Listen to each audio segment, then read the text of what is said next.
लग्न घटी समीप नवरा घेऊन यावा घरा गुह्यों ते मधुपर पूजन करा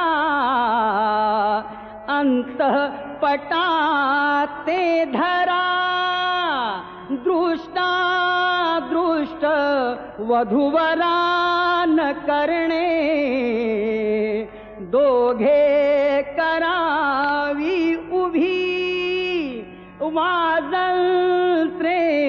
बहुगल बला न करता कुर्यात् सदा मंगलम शुभमंगल यन्मंगलम महेन्द्रस्य प्राप्ते देव समा